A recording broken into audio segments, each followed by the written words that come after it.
Sir बुरे लगे हो। कॉन्वेक्स, कॉन्वेक्स मिरर क्या होता है, हो गया स्टार्ट? हाँ ठीक है, कॉन्वेक्स मिरर हमारे, तो जब तुम्हारी इमेज आ रही है, ये पोल होता है, यहाँ पर तुम्हारा सेंटर ऑफ कर्वेचर।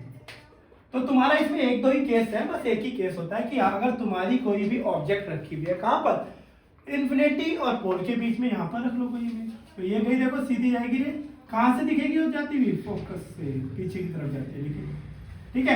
एक इमेज तुम्हें सेंटर ऑफ कर्वेचर से होती हुई ऐसे दिखना चाहिए कि सेंटर ऑफ कर्वेचर की तरफ जाएगी, तो ये गई ऐसे और ये गई वापस, ये वापस आ गई, तो तुम्हारा जो इमेज बना ये बना, ये वर्चुअल बनेगा, क्योंकि देखो दूसरी साइड बनना है, और ये क्या बनेगा, डिमनेस्ट, इससे छोटा बनेगा हमेशा, ठीक है। ये तुम्हारा ऑब्जेक्ट, कभी कभी इसी का ही एक डायग्राम आ जाता है तुम्हें, ठीक है, क्योंकि क्या है, इसका एक ही डायग्राम है, ठीक है, तो कभी कभी यही आ जाता है तुम्हारे पास डायग्राम, तो इस चीज का ध्यान रखना। तो इसमें हमेशा क्या बनेगी, वर्चुअल इमेज बनेगी, छोटी बनेगी हमेशा, ठीक है। तो यहाँ पर जो फॉर्मूला हो जाता है सेम ही रहता है, फॉर्मूला सेम रहेगा, 1/f = 1/v + 1/u, तो u तुम्हारा निगेटिव, v तुम्हारा पॉजिटिव, f तुम्हारा यहाँ पॉजिटिव होगा, ये ध्यान रखना है तुम्हें, हमेशा यहाँ वर्चुअल इमेज ज्यादातर बनती है, और m की वैल्यू वही -v/u, और m का फॉर्मूला वही h'/h, यही बनता है। क्लियर बात, बस यहाँ पर u का साइन माइनस रहता है, v और f का साइन सेम रहता है इन ए कॉन्वेक्स मिरर, ठीक है। तो तुमने देखा होगा ये सिक्योरिटी मिरर भी होता है, तुमने देखा होगा ये तुम्हारे मेट्रो स्टेशन पे भी लगा होता है रेड कलर का, जिसके बैक साइड होता है और आगे मिरर होता है, ठीक है। और तुम इसे चम्मच को उल्टा करके देख सकते हो, तो वहां पर भी होगा, पार्किंग में जो मिरर लगा, पार्किंग वाला मिरर उसे कहते हैं, है ना, तो वहां पर भी यूज होता है। तो ये सारी चीजें किसमें आ जाती है, रिफ्लेक्शन, ठीक है। अब हम बात करेंगे रिफ्रैक्शन के बारे में, ठीक है। पहले यहाँ तक न्यूमेरिकल्स करके देखना, नहीं आएंगे तो मुझे बता देना, ठीक है। पर इसके न्यूमेरिकल्स वो जरूर करके देखना जिसमें रिलेशनशिप भी देते हैं कि इसकी जो ऑब्जेक्ट बनी है इतने टाइम्स उससे ज्यादा बनी है, ठीक है, वो वाले जरूर देखना। इसके बाद हम करते हैं रिफ्रैक्शन, उसके बाद तुम्हें प्रैक्टिकल दिखा देंगे और एक आध चैप्टर और करा देंगे, केमिस्ट्री एसिड बेस सॉल्ट, उसके बाद छुट्टी। क्लियर यहाँ तक है? लेंस पे करा रहे रिफ्रैक्शन, हाँ रिफ्रैक्शन वो पावर,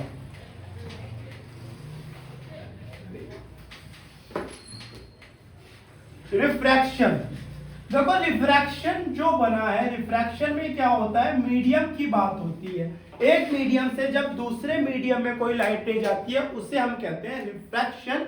तो रिफ्रैक्शन क्या हो रहा है, उसमें लाइट बैंड हो जाती है, हमारी जो स्पीड ऑफ लाइट होती है वो बैंड हो जाती है। वो क्यों हो जाती होगी, कभी ऐसा क्वेश्चन आया कि वो क्यों होती होगी बैंड, क्योंकि एक रेयर मीडियम होता है, और हम ये भी कहते थे रेयर मीडियम से डेंसर मीडियम में जाती है तो नॉर्मल की तरफ आ जाती है, और डेंसर से जब रेयर में तो नॉर्मल से दूर हटती है। तो ऐसा होता क्यों होगा, स्पीड ऑफ लाइट में चेंजेस होता क्यों होगा। देखो जब भी हमारी स्पीड ऑफ लाइट में जो होता है डेंसर मीडियम का मतलब होता है जो उसके मॉलिक्यूल होते हैं वो पास पास हो जाते हैं, ठीक है।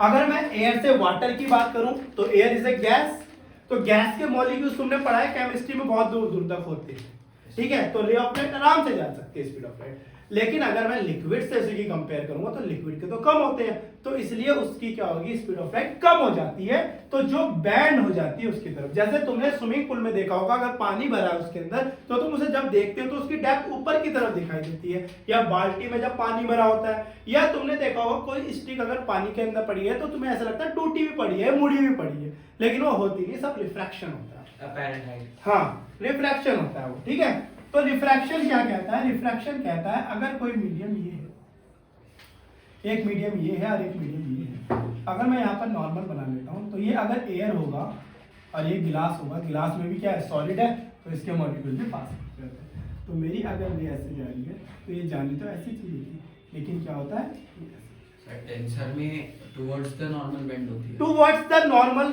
बैंड होगी, मतलब एंगल ऑफ इंसिडेंट और एंगल ऑफ रिफ्रैक्शन में डिफरेंस आएगा।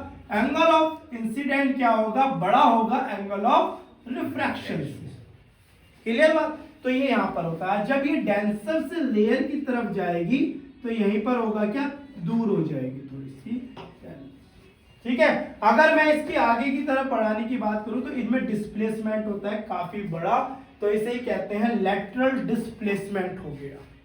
ठीक है, तो ये किस में होता है, तुम्हारे ग्लास स्लैब में। तो यही तुम्हारे ग्लास स्लैब में होता है। अगर बात करें इसकी रिफ्रैक्शन में कि रिफ्रैक्शन का लॉ क्या है, रिफ्रैक्शन का लॉ ये कहता है अगर कोई इंसिडेंट रे और रिफ्रैक्टेड रे और normal are lies the same plane या सेम पॉइंट और sine i angle of incidence sine i upon sine r equal to होता है कांस्टेंट, और जिसे हमने बाद में कहा था रिफ्रैक्टिव इंडेक्स, और जिसे हमने n से रिप्रेजेंट किया था sine i upon sine r. कहीं कहीं जगह इसे म्यू भी कह सकते हैं, लेकिन यहाँ पर इसे तुम n पढ़ लो कि sine i upon sine r. यही होता था तुम्हारा, हाँ यूज कहाँ होगा ये यहीं पर यूज होता है। कहाँ पर, अभी आएगा रिफ्रैक्टिव इंडेक्स, रिफ्रैक्टिव इंडेक्स के बारे में बताएंगे कि रिफ्रैक्टिव इंडेक्स कहाँ पर कैसे यूज हुआ था। ठीक है सर, ये क्या लिखा है, कांस्टेंट? कांस्टेंट होता है यहाँ पर, और इसे हम n से रिप्रेजेंट करते हैं। ठीक है, इस कांस्टेंट को, तो यहाँ पर तो ये होता है। अब कभी कभी क्वेश्चन आ जाता है कि अगर तुम्हारी वो वाला रिफ्रैक्शन का क्वेश्चन आ जाता है, कौन सा, जब कोई लकड़ी पानी में पड़ी है तो बताओ उसका रिफ्रैक्शन किस तरह होगा, डायग्राम के थ्रू बताओ। तो जब भी कभी ऐसा क्वेश्चन आता है डायग्राम के थ्रू बताने का, तो तुम्हें वो डायग्राम, ठीक है, जैसे ये हमारा वाटर टब है,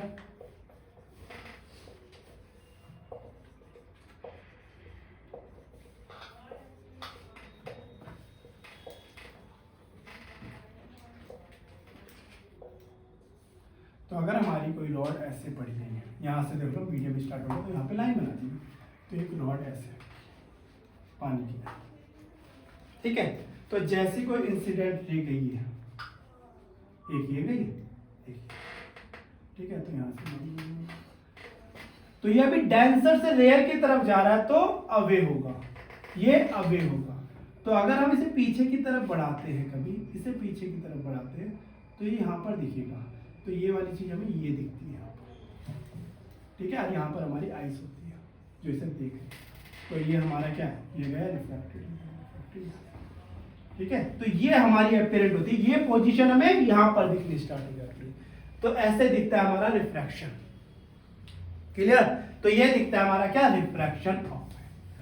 तो सेम तुम कॉइंस का बना सकते हो, तो ये तुम्हारी रॉड इसलिए ऐसे दिखती है, ठीक है। सेम तुम कॉइंस नीचे पड़ा है तो वहां से भी रेस जाती हुई देखी, लेकिन डेंसर से रेयर में जाए तो अवे होगी, तो इसलिए तुम्हें जब पीछे की तरफ बढ़ाओगे उसे सीधा देखोगे ना, तुम्हें तो सीधा देखना है, तो तुम्हें ऐसे चेंज ये चीज।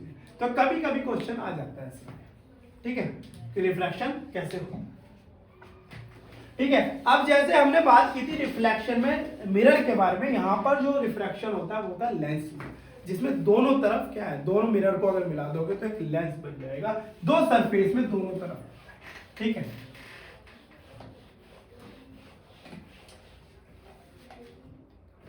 तो यहाँ पर दो लेंसेस होते हैं, इसे कहते हैं हम कॉन्वेक्स, जो बीच में से क्या होगा, थोड़ा ब्रॉड होगा, साइड से थिन होगा, और ये क्या होता है हमारा कॉन्केव। तो दो कॉन्केव मिरर को मिला के जोड़ता है, ठीक है। इसमें ये जो पार्ट होता है इसे कहते हैं ऑप्टिकल सेंटर, ठीक है, ऑप्टिकल सेंटर। और ये होता है हमारे पास फोकस एफ डैश, ये होता है 2f डैश, जो सेंटर ऑफ कर्वेचर होता है, ये f होता है, ये 2f होता है। अब इसमें कहीं पॉलिश नहीं होती, तो इसलिए यहाँ पर क्या होता है, इसका रिफ्रैक्शन दूसरी तरफ जा सकता है, तभी मीडियम में चेंज होगा। कॉन्वेक्स, ये कॉनकेव लेंस, ठीक है। अब इसमें क्या होता है, देखो इसमें कोई ऐसे डेफिनेशन तो बनी नहीं है, बट इसमें हाँ फोकल लेंथ की डेफिनेशन, फोकस पॉइंट की डेफिनेशन बनी है। तो अगर इसकी फोकल पॉइंट की डेफिनेशन की बात करें, तो अगर कोई रे प्रिंसिपल एक्सिस के पैरेलल जाती है, प्रिंसिपल एक्सिस के पैरेलल जा रही है, वो यहीं तक जाएगी, देखो यहाँ तक जाएगी, इसके बाद ये रिफ्लेक्शन होनी स्टार्ट हो जाती है। तो जिस पॉइंट पर ये जाकर रिफ्लेक्शन होती है, तो उस पॉइंट को कहते हैं फोकल पॉइंट, इस पॉइंट को कहते हैं फोकल पॉइंट। ये हो गया तुम्हारा कॉन्वेक्स लेंस का फोकल पॉइंट। अगर मैं कॉनकेव लेंस की फोकल पॉइंट की बात करता हूँ, तो यहाँ पर अगर तुम्हारी ली जा रही है, ये जा रही है, तो ये क्या होगी, पहले करती है, तो अगर हम ये पीछे की तरफ बढ़ाते हैं, ये पीछे की तरफ बढ़ाते हैं, इसे पीछे की तरफ बढ़ाते हैं, तो यहाँ पर जो जिस पॉइंट से जाती हुई है अपियर हो रही है, लग जा तो यहीं से रही है, लेकिन तुम्हें ऐसा लग रहा है जैसे यहाँ से होती हुई जा रही है, तो इस लेंस को हम क्या कहते हैं, इस पॉइंट को क्या कहते हैं, फोकल पॉइंट। इसलिए इसे क्या कहा जाता है, कन्वर्जिंग लेंस, इसे कहा जाता है डाइवर्जिंग लेंस। सर तो उल्टे हो डाइवर्ज गए करता है, हाँ उल्टा हो जाता है, थोड़ा सा अपोजिट होता है। तो ये डाइवर्ज हो गया, ये यहाँ पर कन्वर्ज हो गया, कन्वर्ज कर रहा है चीजों को। क्लियर बात। अब इसके करते हैं थोड़े से डायग्राम, इसके बारे में वेरिएबल्स।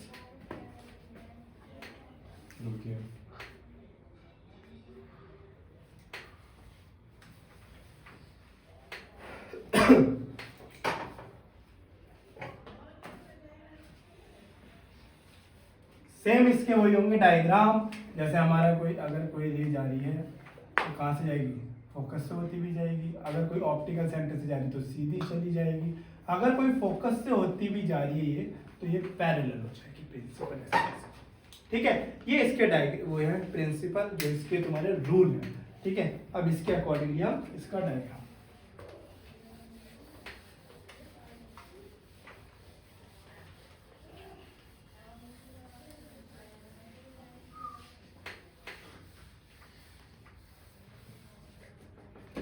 ठीक है, अब देखो डायग्राम क्या है। नंबर फर्स्ट डायग्राम वही होगा जो हम फोकस और ऑप्टिकल सेंटर के बीच में।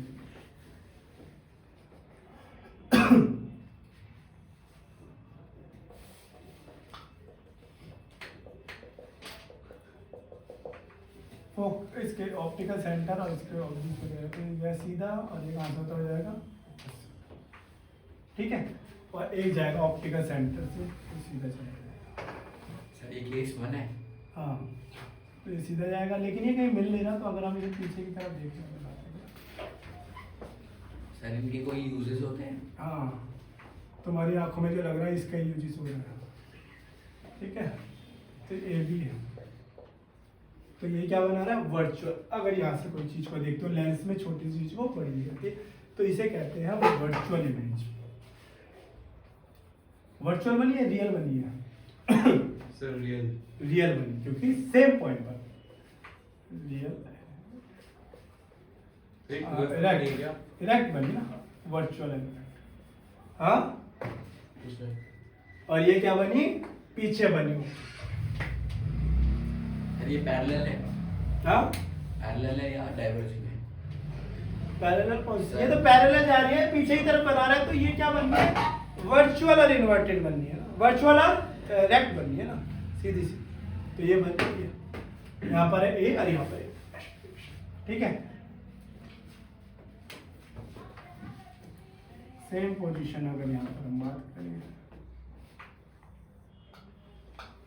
सर इसमें सारे केस में वो स्पेक्स बनते हैं?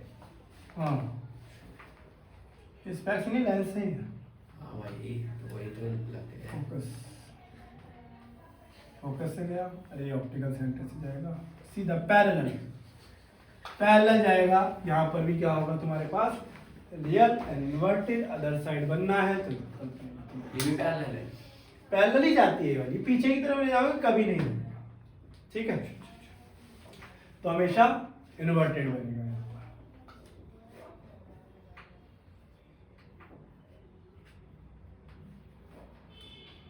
ठीक है, दूसरा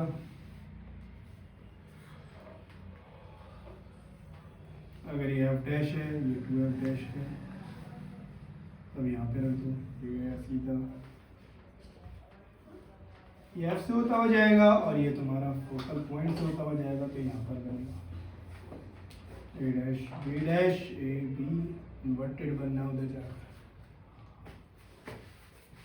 ठीक है, दूसरी तरफ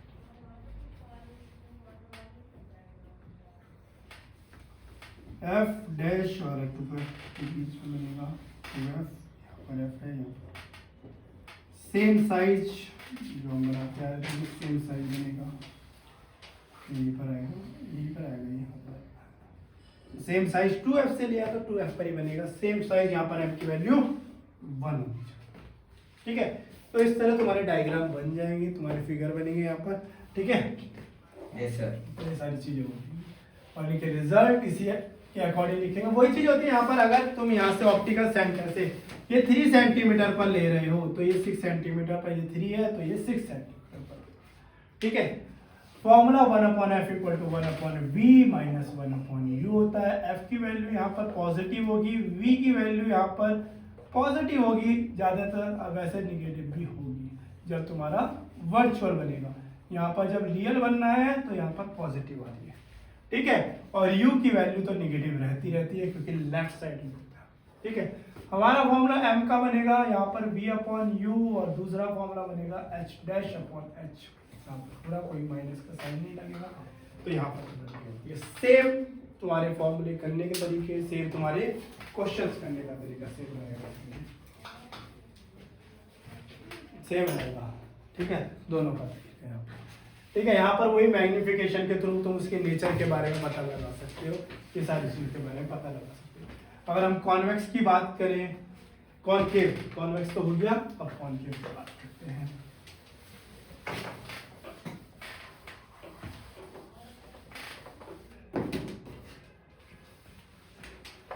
सर इसके भी केस है, इसका भी केस है कॉन्केव का। इसमें अगर तुम्हारे यहाँ पर रखी होती है कोई ऑब्जेक्ट,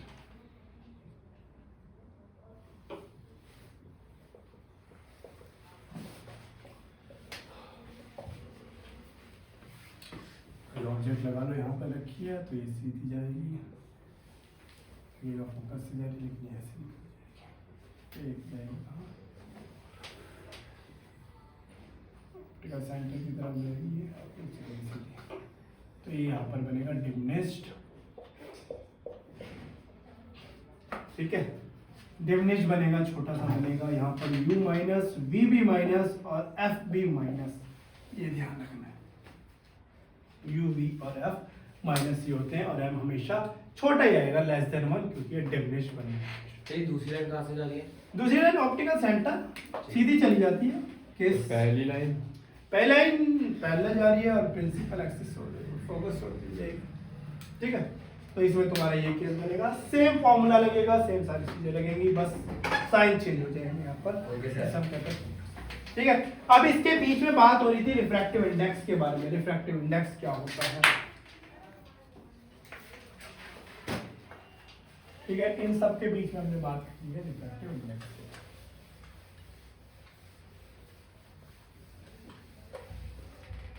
अब रिफ्रैक्टिव इंडेक्स हमने पढ़ा भी n equal to sine i upon sine r. तो रिफ्रैक्टिव इंडेक्स हमें सिंपल ये बताता है, रिफ्रैक्टिव इंडेक्स हमें सिंपल ये बताता है कि कौन सा, अगर कोई एक लाइट दूसरे मीडियम में जा रही है, एक मीडियम से दूसरे मीडियम में जा रही है, तो कौन सा मीडियम डेंसर होगा और कौन सा मीडियम रेयर होगा, कौन सा मीडियम डेंसर होगा, कौन सा मीडियम रेयर होगा। तो जब स्पीड ऑफ लाइट तुम्हारी जिस मीडियम में ज्यादा होती है उसे हम रेयर मीडियम कहते हैं कंपेयर टू अदर, और अगर अदर की कम है तो उसे डेंसर मीडियम कहते हैं। तो यहाँ पर अगर हम बात करें स्पीड ऑफ लाइट और रिफ्रैक्टिव इंडेक्स के बारे में, तो एक दूसरे के इनवर्सली प्रोपोर्शनल होते हैं, ठीक है। अगर रिफ्रैक्टिव इंडेक्स मीडियम 1 का n1 है तो वेलोसिटी क्या होगी 1/v1। अगर तुम एयर से वाटर में जा रहे हो, अगर तुम एयर से वाटर में जा रहे हो और रिफ्रैक्टिव इंडेक्स तुम्हें वाटर का फाइंड करना है, तो speed of light in air ऊपर आएगी और speed of light in water नीचे आएगा। ओ सॉरी, वाटर हाँ नीचे आएगा, स्पीड ऑफ। तो ये तुम्हारा होता है रिफ्रैक्टिव इंडेक्स और स्पीड ऑफ लाइट के बीच में। और अगर हम बात करें रिफ्रैक्टिव इंडेक्स तुम्हें निकालना है, कभी कभी ऐसा आ जाता है 2 to 1 और यही चीज आ जाती है 2 1 लिखी हुई। तो इसका मतलब भी यही है कि रिफ्रैक्टिव इंडेक्स तुम्हें 2 का निकालना है। तो speed of light in medium 1 upon speed of light in medium 2, ठीक है। यहाँ पर भी सेम चीज यही होती है, speed of light in medium 1 speed of light upon medium 2, ठीक है। 2 1 का भी मतलब वही है, 1 2 का भी मतलब वही होगा जो है, ठीक है। तो जो यहाँ पर लिखी है पहले इसी के पास, तो उसकी स्पीड ऑफ लाइट हमेशा नीचे ही आएगी, ठीक है। और अगर तुम्हें पता है कि स्पीड ऑफ वो तुम्हें रिफ्रैक्टिव इंडेक्स निकालना है किसी भी पोजीशन का, तुम्हें रिफ्रैक्टिव इंडेक्स दिया है तो n1 अपॉन n2 आएगा। अगर तुम्हें n2 का वो n1 का निकालना है तो रिफ्रैक्टिव इंडेक्स n1 और रिफ्रैक्टिव इंडेक्स n2, ठीक है। तो स्पीड ऑफ लाइट और मीडियम, तो यही तुम्हारा डिफरेंस होता है। किसमें रिफ्रैक्टिव इंडेक्स इतना ही होता है कि कौन सा मीडियम लेयर है, कौन सा मीडियम डेंसर है, ये हमें स्पीड ऑफ लाइट से n1 अपन n2 कर रहे हैं, हम किसके लिए कर रहे हैं? ये n1 के लिए कोई अगर कंपेयर करा देता ना कि एयर से वाटर में ये जा रही है, बताओ वाटर से एयर में कितनी जाएगी, तो उसका अपॉन कर देंगे। तो अगर N2 को पूछे तो N2 ऊपर आ जाएगा, N2 ऊपर आ जाएगा, ठीक है, दे रखा होगा रिफ्रैक्टिव इंडेक्स, इसमें ये दे रखा होगा, ठीक है। इसके बाद अगर हम बात करते हैं तो कॉम्बिनेशन यानी कि पावर, ठीक है, लेंस इसकी पावर के बारे में बात करते हैं। तो पावर क्या होती है, पावर होती है लेंस की क्या 1/f, यानी कि इसकी क्या होती है, हमेशा रेसिप्रोकल होती है पावर, ठीक है। तो पावर को हम हमेशा किसमें डिनोट करते हैं, मीटर में लाएंगे हमेशा पावर को, फोकल लेंथ सॉरी मीटर में होनी चाहिए, तभी पावर की जो यूनिट होती है डायोप्टर होती है। एक मार्क्स में पूछा जाएगा कहीं ना कहीं, पावर की यूनिट क्या होती है, डायोप्टर होती है। अभी अभी तुमने पढ़ा कि फोकल लेंथ जो होती है वो कॉन्वेक्स की पॉजिटिव होती है और कॉनकेव की निगेटिव होती है। तो सिमिलरली तुम्हारी पावर भी कॉन्वेक्स की क्या होगी, पॉजिटिव होगी और कॉनकेव की निगेटिव होगी, ठीक है। कभी कॉम्बिनेशन पूछ लेता है तो P = P1 + P2 निकाल दिया करो, और वहां से P आ जाता है तो P = 1/f होता ही है, तो वहां से F की वैल्यू निकल जाती है। कॉनकेव में प्लस होती है, कॉनकेव में प्लस, वो कॉन्वेक्स में प्लस होती है ना, क्योंकि F की वैल्यू पॉजिटिव होती है वहां पर। अभी तो आपने कहा सब में पावर फोकल लेंथ नेगेटिव होती है। नहीं, U निगेटिव होता है, अच्छा, U होता है। U पता है क्या होता है, distance of object with distance of image, ठीक है। तो ये होता है तुम्हारा पावर का कॉम्बिनेशन।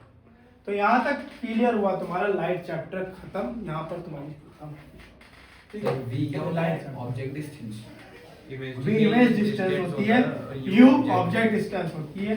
तो यहाँ तक बात हुई हमारी लाइट के बारे में कि लाइट क्या है, ठीक है, लाइट का क्या, क्लियर।